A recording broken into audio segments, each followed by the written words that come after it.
Hello, everyone. Welcome to the October Cybersecurity Insider Program webinar.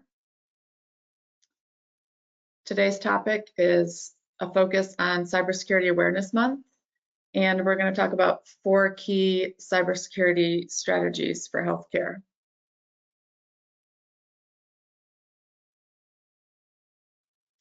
I'm Laura Pursley. I'm the Marketing Director for CloudWave, and I'm focused on the cybersecurity solutions. And joining us today is Jonathan Bice, Senior Security Architect for CloudWave.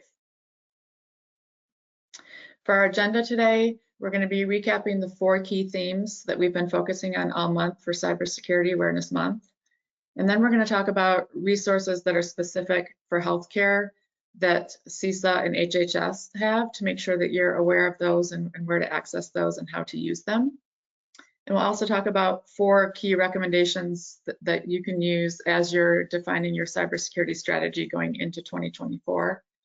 And then I'll give you a sneak peek into the Cybersecurity Insider Program going into 2024.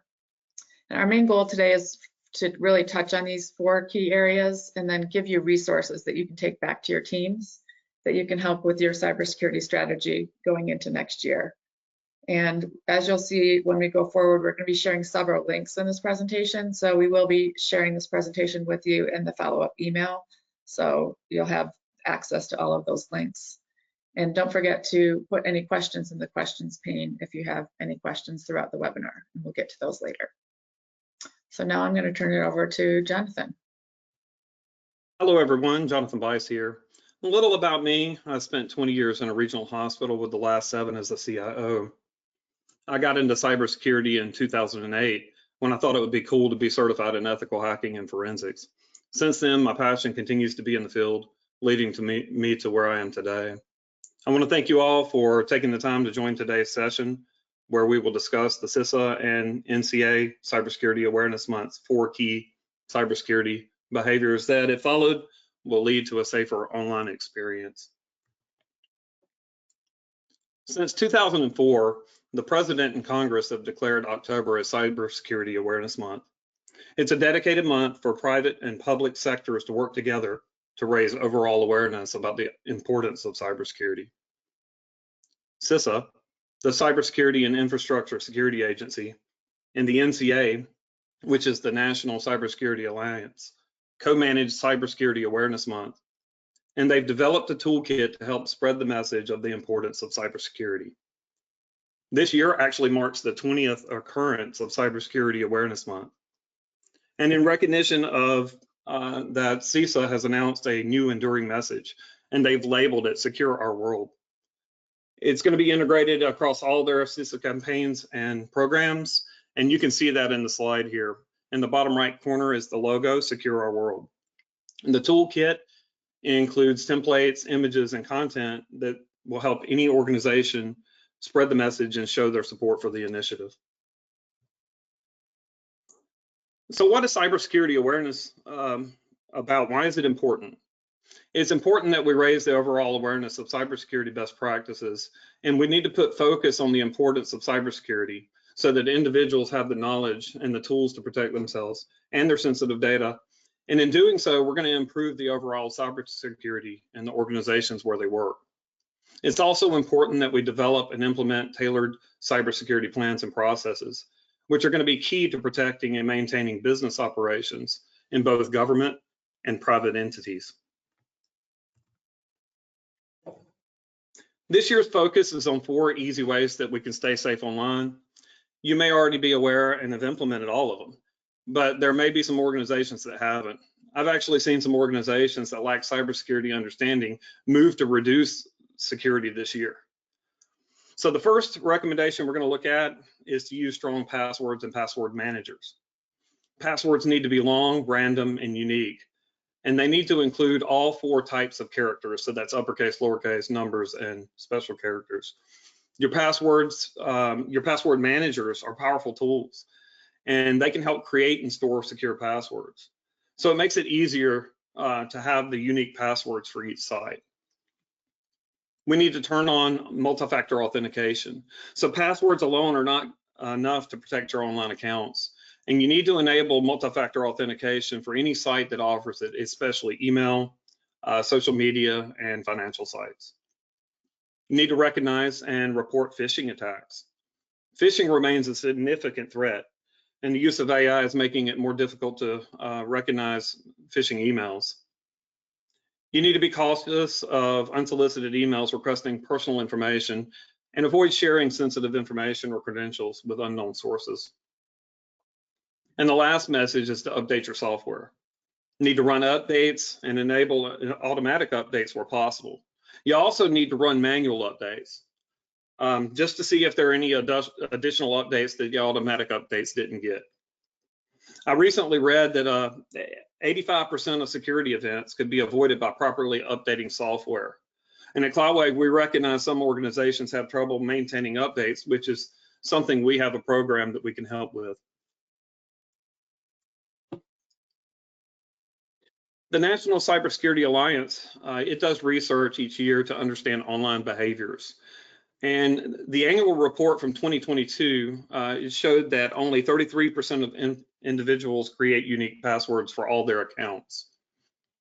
This is important because if an account gets breached, a hacker will try that password on possible other accounts. So we want to use individual accounts or passwords for each account. And an individual can have as many as 100 accounts, making it difficult to remember all their passwords. And that's where password managers come in. But only 18% of the survey participants had downloaded a password manager. 43% of the respondents had never heard of multi-factor authentication. And of the 57% that had heard of it, only 79% said they had used it. That's good news, that out of the 79%, 94% of those actually continue to use it. So that tells us that when people begin to use MFA, they usually continue to do so. Continuing with the good news, we see that 92% of respondents admitted to taking action after security training. 58% of those say they are better at recognizing phishing. 45% started using strong passwords and unique passwords, and 40% started using MFA. And lastly, 40% started regularly installing software updates. So there's two things we can gather from this survey, this report, and it's that cybersecurity training initiatives are having a positive impact. But it also tells us there's still a lot of work to be done.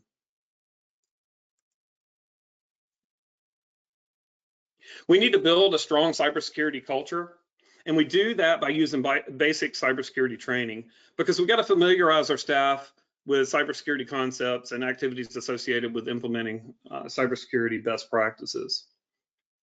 We need to identify available cybersecurity training resources, and those are available through professional associations, educational institutions, private sector, and government sources.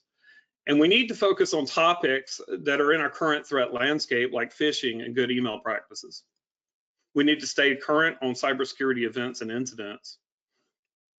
This helps us identify lessons learned and helps to maintain vigilance and agility to cybersecurity trends.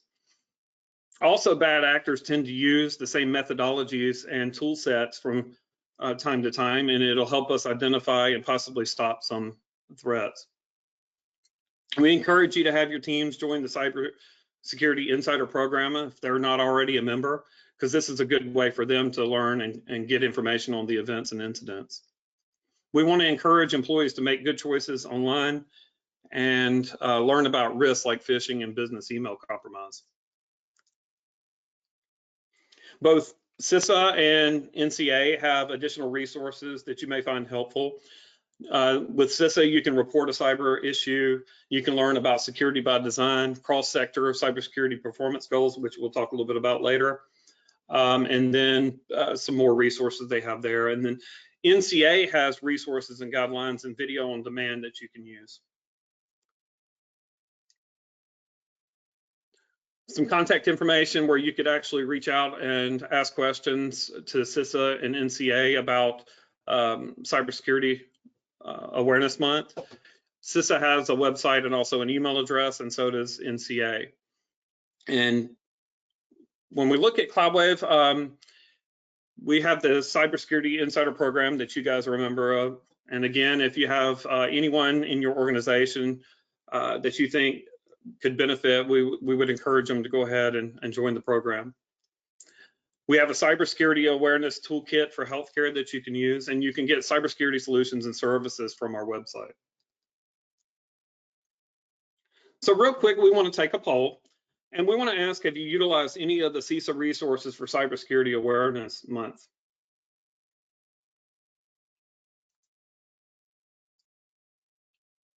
Okay, so Jonathan, the poll is open. If you all want to take a moment and answer the poll, I'll leave it open for just a little bit longer. Let us know if you've been utilizing any of the resources from CISA, or if you maybe weren't aware of those, or if you plan to but just haven't utilized them yet. Looks like there's still some votes coming in, so we'll leave it open for a little bit longer.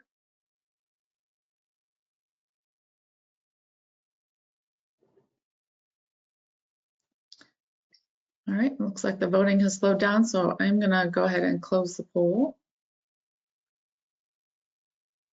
Okay, so it looks like the majority of you have used some of the resources from CISA, so that's good news. And then there are some of you, 24%, that were not aware of the resources available. And then about 15% said no, they haven't had time, or you plan to. And a very few, 9%, have used all of the resources available, which is great. Thank you, Laura. That is what we expected to hear, and hopefully this presentation will help raise some awareness to some of these tools that are available. So let's take a look at the CISA and HHS cybersecurity resources for healthcare. The Cybersecurity Act of 2015, it actually included Section 405D, which called for a more coordinated approach to cybersecurity in the healthcare industry. And in 2017, HHS created a task force of nearly 200 professionals, expert, and industry leaders to develop consensus-based guidelines, practices, and methodologies to strengthen the healthcare against cybersecurity threats. The health industry cybersecurity practices, or HICCUP, that's how it's pronounced, was created as voluntary guidance for the health industry. And we wanted to make sure you were aware that HHS recently published an updated HICCUP that consists of 3 documents. The first document is a main document that describes managing threats and protecting patients. The second document is a Tech Volume 1. It's really intended for small business. And the last document, the Tech Volume 2, is intended for medium to large enterprises. The 2023 health industry cybersecurity practices included 10 mitigation tactics to address the top 5 cybersecurity threats facing healthcare. And those are social engineering, ransomware, loss or theft of equipment or data, insider, accidental or malicious data loss, and attacks against connected medical devices. We also want to make sure you're aware that CISA has a cross-sector performance goals, CPGs, which are a subset of cybersecurity practices aimed at meaningfully reducing risk to both critical infrastructure and society. And these CPGs are intended to provide organizations of all sizes across all sectors with clear and easy to understand recommendations that they can work toward in a step-by-step nature to reduce the likelihood and impact of cyber attacks.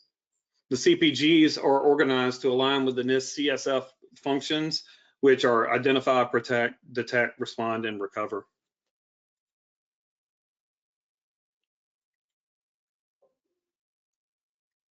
This screenshot shows 4 of the 10 mitigation practices in the health industry cybersecurity practices. So each of the practices is described in detail in the tech volumes, and it includes resources like awareness posters and the ability to check your organization alignment with the practice.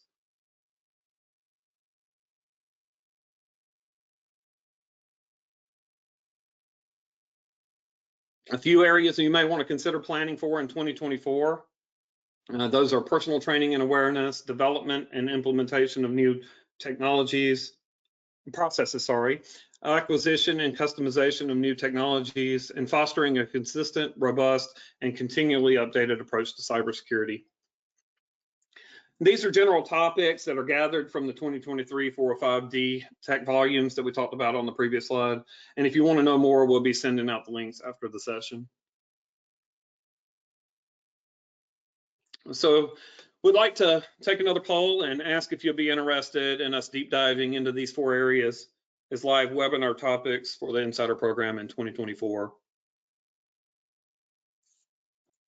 Okay, so the poll is live. If you want to take a moment to make your selection, let us know. We're always looking for your input into topics for these webinars, monthly webinars. So we're curious to know if those would be areas that you want us to focus on going into 2024. So go ahead and place your answer, and I'll leave the poll open for a few more moments.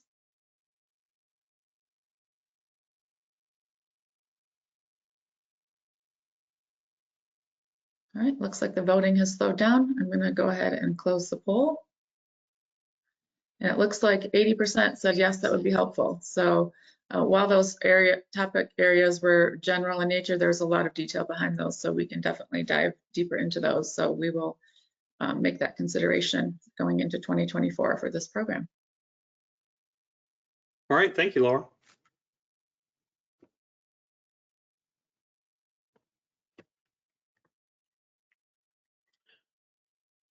ISC Squared is a nonprofit organization, and it specializes in training and certifying cybersecurity professionals.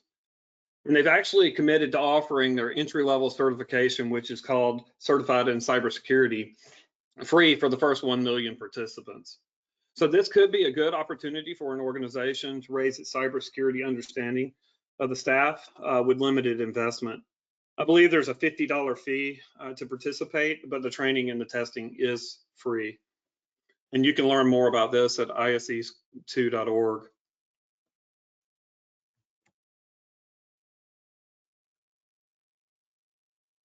All right, and Laura's going to take us through CloudWave cybersecurity education and resources. All right, thanks, Jonathan. So yeah, just wanted to give you some reminders of some things that we've been sharing throughout this program, and then some new information that's available to you to help in training of your teams.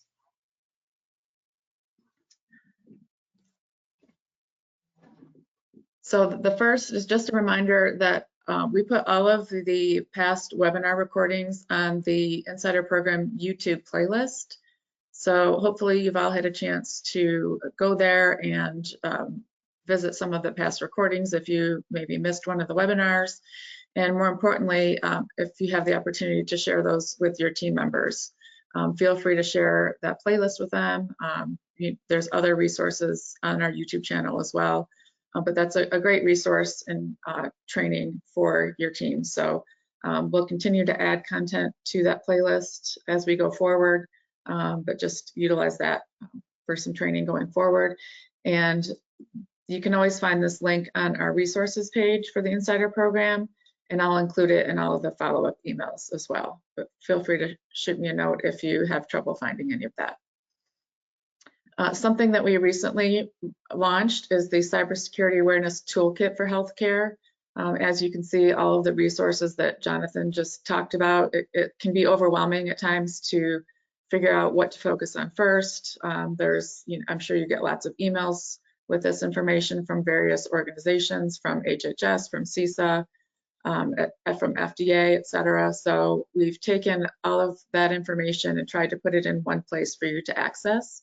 So what you'll find there are resources from Cybersecurity Awareness Month, focusing on those 4 main themes that Jonathan touched on.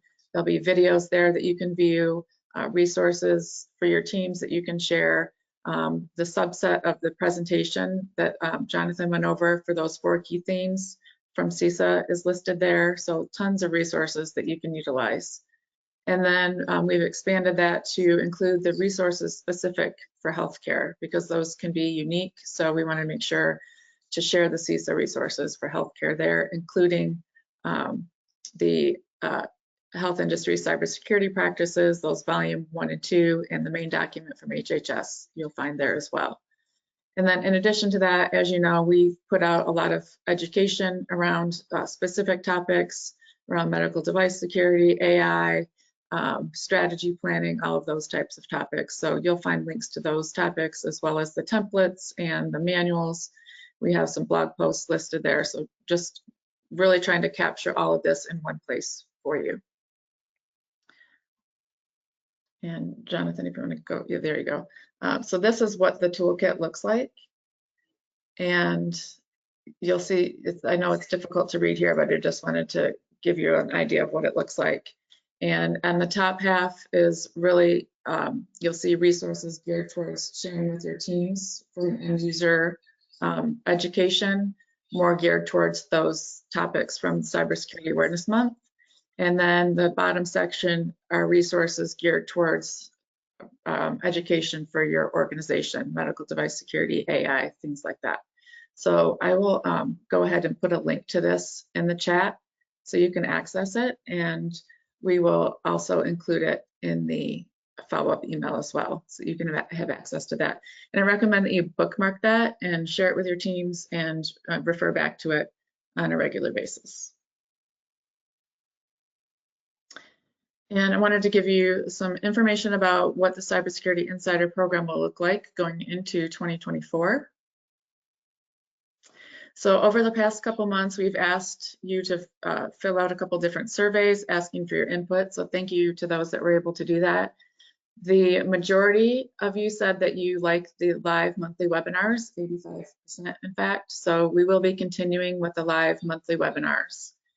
And we will continue to have those on the last Thursday every month just for consistency. So we'll look forward to having those next year. Tied for second were the virtual tabletop that we did back in May, and then the TAC alerts, the threat intelligence alerts that we send out on an as needed basis. So those came in a close second, so we'll likely continue those going into next year as well. And then looking at first quarter coming up, the webinars for January through March, these are the topics that we're considering. These are subject to change. For January, I think it's always good to do a recap of the prior year, look at lessons learned, and see how you can put the education that you received into action. So that'll be the focus in January. We're looking to also do a joint webinar with the FDA, targeting February for that. We're still working out those details. To talk about medical device security and including their new pre-market guidance that they just released. And then one other topic that we heard feedback from you on the surveys was that you were interested in learning how to engage your senior level in cybersecurity. So that's the topic that we're looking at for March. So we'll keep you posted on those. And one new item that we're looking to add for next year is an in-person event called Hacking Healthcare. And we're looking to schedule that in April. Right now, tentative dates the 16th through the 18th, which falls right in between HIMSS and Muse. And we're looking to do that in Chicago. That was one of the top areas of the country that you noted in the survey. So working out details to see if we can do that in Chicago. And that session will entail a lot of education, cybersecurity education. We might do a mini tabletop. We'll have some breakout sessions, possibly some guest speakers. We're still finalizing what that will look like. So if you do have ideas, I did add a survey question at the end of this webinar. If you have any topics that you would like to see in the in-person session, please let us know there. And the next live webinar, as a reminder, is November 30th at 2 o'clock. The title is Ask the Expert, and we will have a panel led by John Gomez, and it will include Kelly Watson, who is our director of our operations center. Guy McAllister is a former CIO, and he runs our cybersecurity risk assessments. And we're looking to add a hospital CIO on the panel as well, to be named later. If there's anyone on the call that is interested in participating on the panel, you have some unique cybersecurity experience or information that you think would benefit the group, please reach out, let me know. We'd be happy to have you. So we're looking forward to that. And because we want this to be interactive and we want to hear your questions live, we're looking to move the platform for that session to Microsoft Teams instead of GoToWebinar. So I'll be sending out details on how to access that as it gets closer.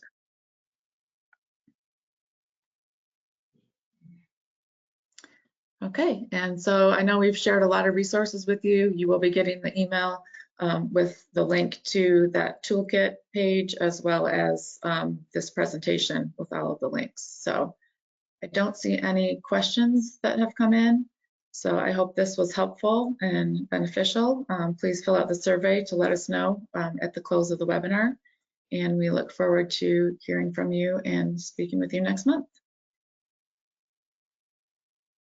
Thank you, everyone. Thank you.